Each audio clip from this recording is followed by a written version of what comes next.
This is one of a 15-part series where Dr. Olumide Emmanuel shares practical wisdom on how to make, grow, and keep money and business. These are excerpts from the best-selling book, The School of Money by Dr. Olumide Emmanuel. You can find the rest of these teachings in a playlist linked in the video description. Let's get straight into today's video. The people that are the one that owns the company are the ones that are the billionaires. Because of you will gather your money and they will use your money to build wealth and then keep you poor and impoverished. So, number 4, you don't make money by marriage. You heard me right. I don't know, the value system is bad now. About 2 or 3 weeks ago, there was this clip, all these people that go around interviewing people. And they were asking a lady that which one will she choose between a guy that is a hardworking guy that is working in a company that has a stable job and a Yahoo boy. He said, I go choose Yahoo. I go choose Yahoo. Me, I don't want to suffer. So I'm asking myself, have we gone down to our animal level? Have we become base like animal? That a full-grown adult lady that should have dignity for herself and dignity of labor will come to social media, answer a question that will go viral. And say, no, me, I go choose Yahoo. I don't come suffer. Me, I don't want to see my body now. I don't want to suffer. I want soft life. Yeah? You will choose Yahoo over a hardworking man. And these are the people that are looking for husband. There's some of you here now, you will leave our correct sisters here in church, and then you now go and carry that one and say you are looking for slay queen that will slay you like Goliath. So, you don't make money by marriage. So all of you scheming to marry a rich man, all of you scheming to marry a rich babe, stop that. Marriage is not, wealth is not sexually transmitted. So, you don't marry a rich man and become rich. You don't marry a rich woman and become rich. It doesn't work like that. If you don't have it, you don't have it. Our money and my money are two different things. You cannot say because somebody is from a rich family that you will marry them. It is their family money. It doesn't make them rich. Coming from a rich family does not make anybody rich. So marriage is not economic empowerment. Marriage is not an escape route from poverty. So you don't go into marriage because, let me go and marry her. He has money. He has a car. He has this. He has that. No. Number 5, you don't make money by inheritance. Yes, you heard me right. Waiting for your father to die for you to be rich is stupidity. Waiting for your parents to die for you to be rich is stupidity. Why? Because their money is not your money. You see, this entitlement mentality, it will ruin a lot of people. So one of the things you need to understand is that you don't make money by inheritance. So because if you have to make money by inheritance, that means you have to wait all your life for your parents to die, all your life even if they have set up a trust for you, you have to now wait and be useless to yourself, waiting for the trust to kick in so that you can start earning something. Is that really how much value you place on yourself? Is that really how much value you place on yourself that you are waiting for somebody else's money? So, many of the people that come from rich family, we know that already. That many people that came from families where they have to get an inheritance and all those stuff, at the end of the day, they are not able to do much with it. I remember I have a friend, well, I'll call him my friend, because, of course, we had a good relationship, but he had a problem with his mindset.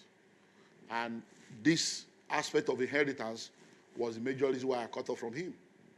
He was in the UK, and we did some things together in the late 1999, early 2000, bought a property together. I think my first property was the one that joined me. That was 2003. So we done a lot of stuff together, but his mindset, everything is... So I said, this guy, that property well, let me not go into that. But bottom line, the mother died. There are only 3 of them. When the mother died, number 1, we discovered that the mother had a house in a place called Lewisham, a 7-bedroom, 2-floor, 3-floor, that's ground floor, first floor, second floor house, 7-bedroom in Lewisham. No mortgage. The property alone was worth over £700,000 there. Number 2, the mother had over £200,000 in her account. The mother had done burial insurance of about 60-something thousand. So when the mother died, the three of them suddenly entered into wealth that they never planned for. This guy, by the time they did all the taxes and did everything, this guy walked away with almost 300, about 280-something thousand cash that belonged to him, debt-free, tax-free. But do you know the amazing thing? The first thing this guy did was to order for X3, I'll be X5 in those days, the BMW X from America, 30-something thousand.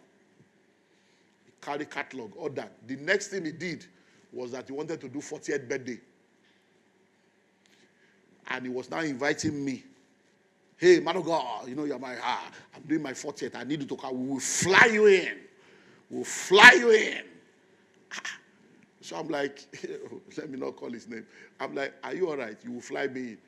I've known you all your life since we have been doing. Now you make money. Have you paid tithes? He said, what's tithes? What's tithes? Well, why am I talking like that? I said, but this is not even your money.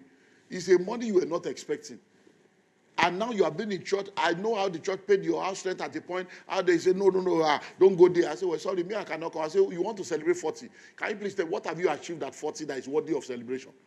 If your mother did not die, you don't have this money, we'll be talking of 40. I said, why not do this? Why not do that? Why not do that? To cut a long story short, the guy bought the car, did the 40th. They met some guys that told him they can help him do some things. In fact, I was just going on the island and I saw a billboard and I saw the name of a company. I said, this name is the name of this my guy's company in London now. What's people are using this kind of name? So I just said, let me just even say, it's been a while, let me even check on him.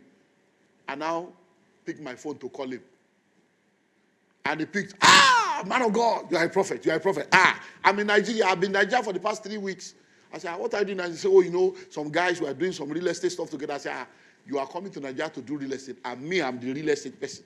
And you didn't even tell me you are in Nigeria. He said, because the way I was talking to him that time, she said, me, I know that he's not a small boy now. He knows how to manage the money. To cut a long story short, those guys cleared him of almost, to cut a long story short, the guy is poor now, poor and wretched.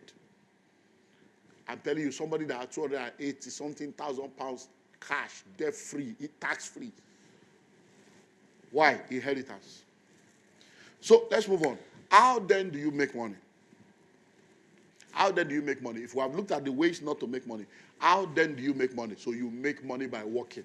There's no two ways. You make money by what? By working.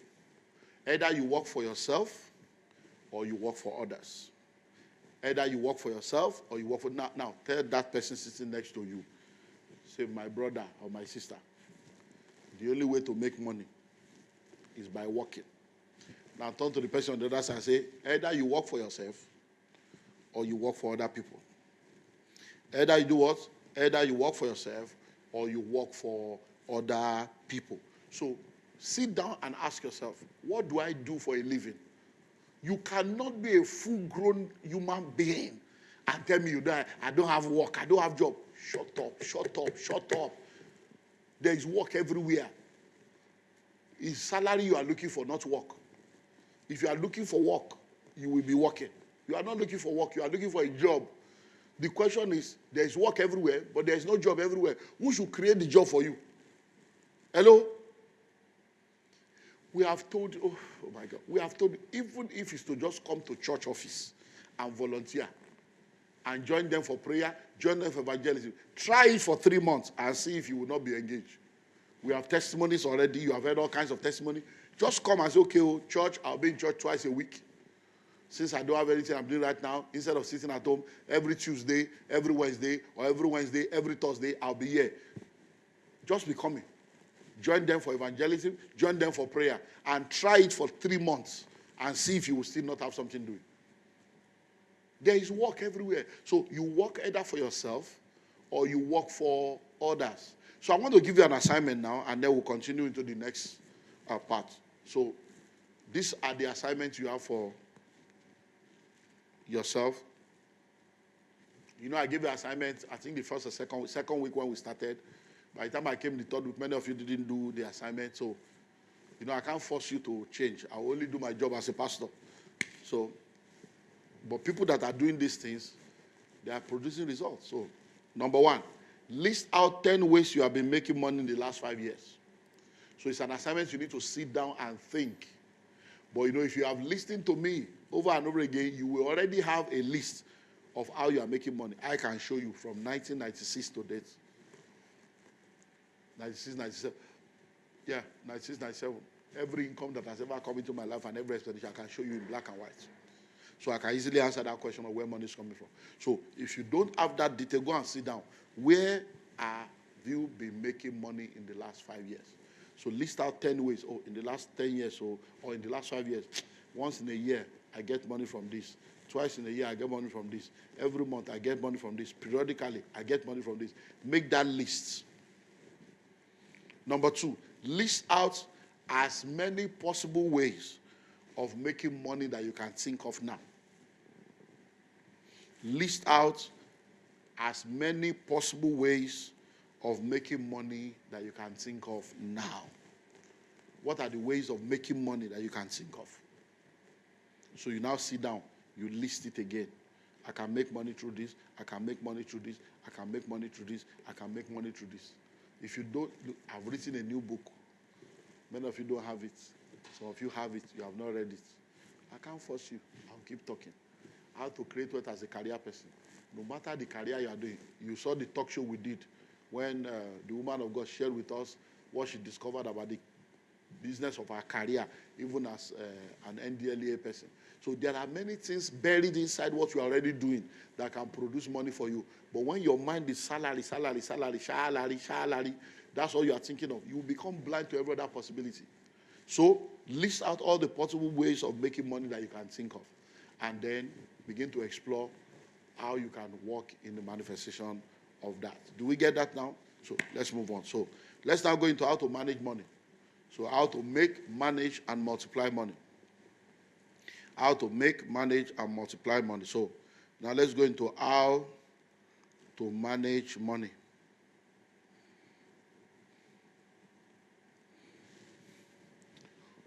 So making money is one thing, but your ability to manage money effectively will determine if you can then multiply the money. So making money is one thing, but your ability to effectively manage the money determines if you will multiply the money. So money management is a skill that everyone needs to develop. So how do you manage money? You make money by working. You manage money by budgeting. You make money by working. You manage money by budgeting. You make money by working. You manage money by budgeting. So once you have been able to make money, the next thing is you now go into what we call budgeting.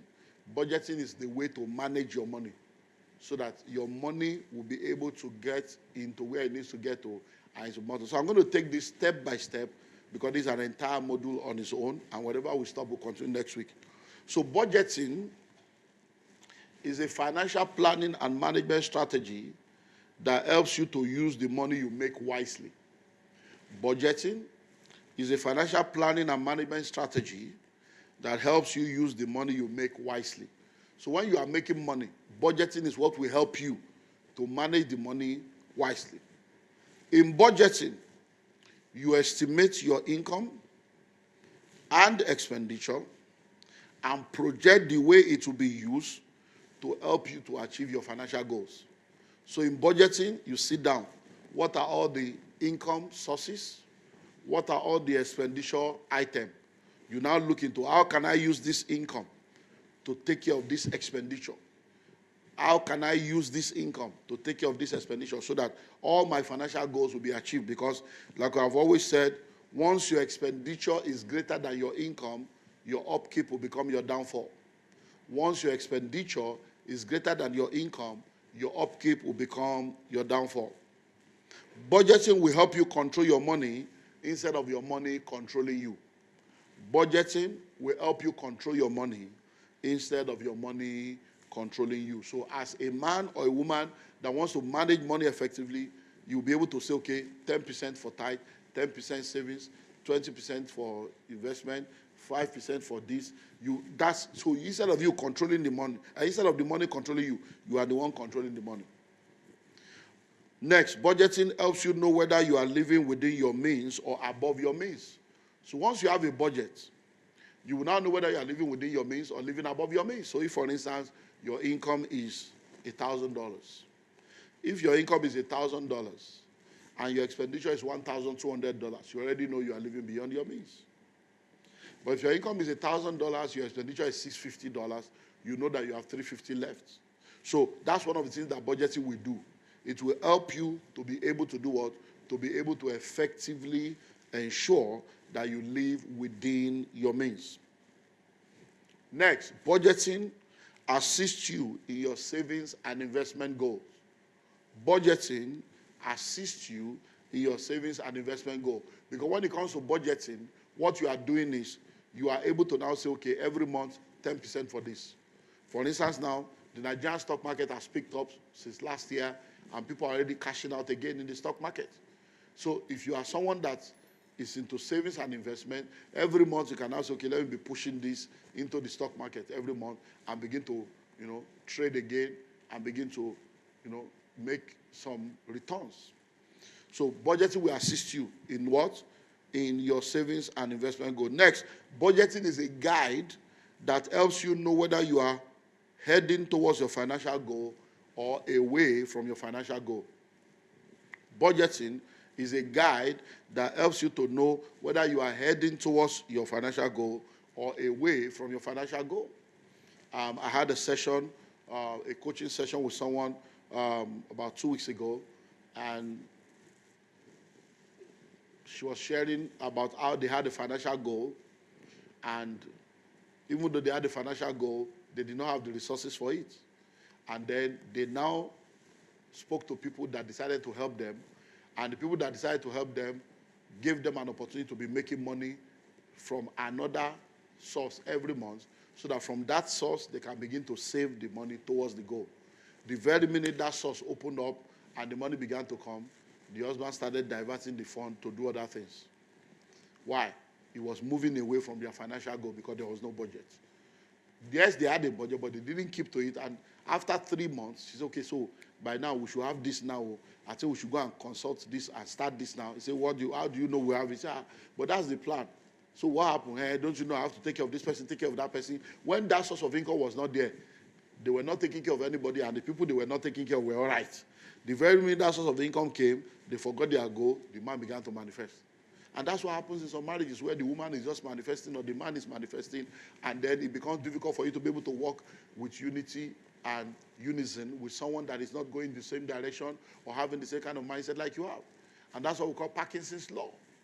Parkinson's law says that expenditure will always rise up to meet with income.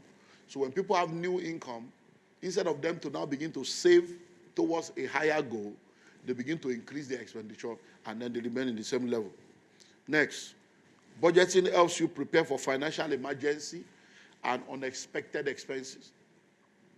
Budgeting helps you to prepare for financial emergency and unexpected expenses.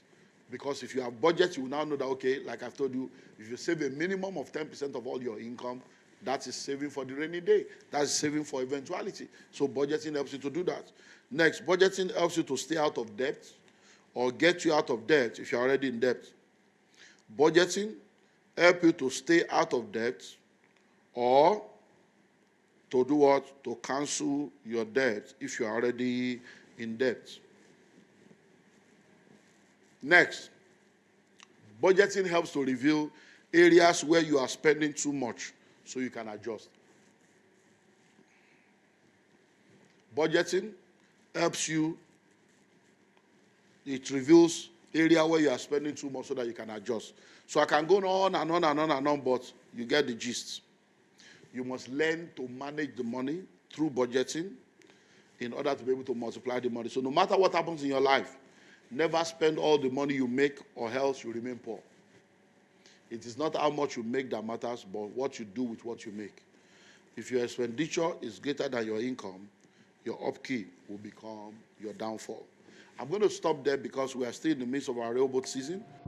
Thank you for taking time to watch this video. We believe you've learned something of great value. On this channel, we share videos on finances and wealth creation from biblical perspective. You can find more similar videos on this channel. If you enjoyed this video, please like, share, and subscribe. Let us know what you've learned in the comment section.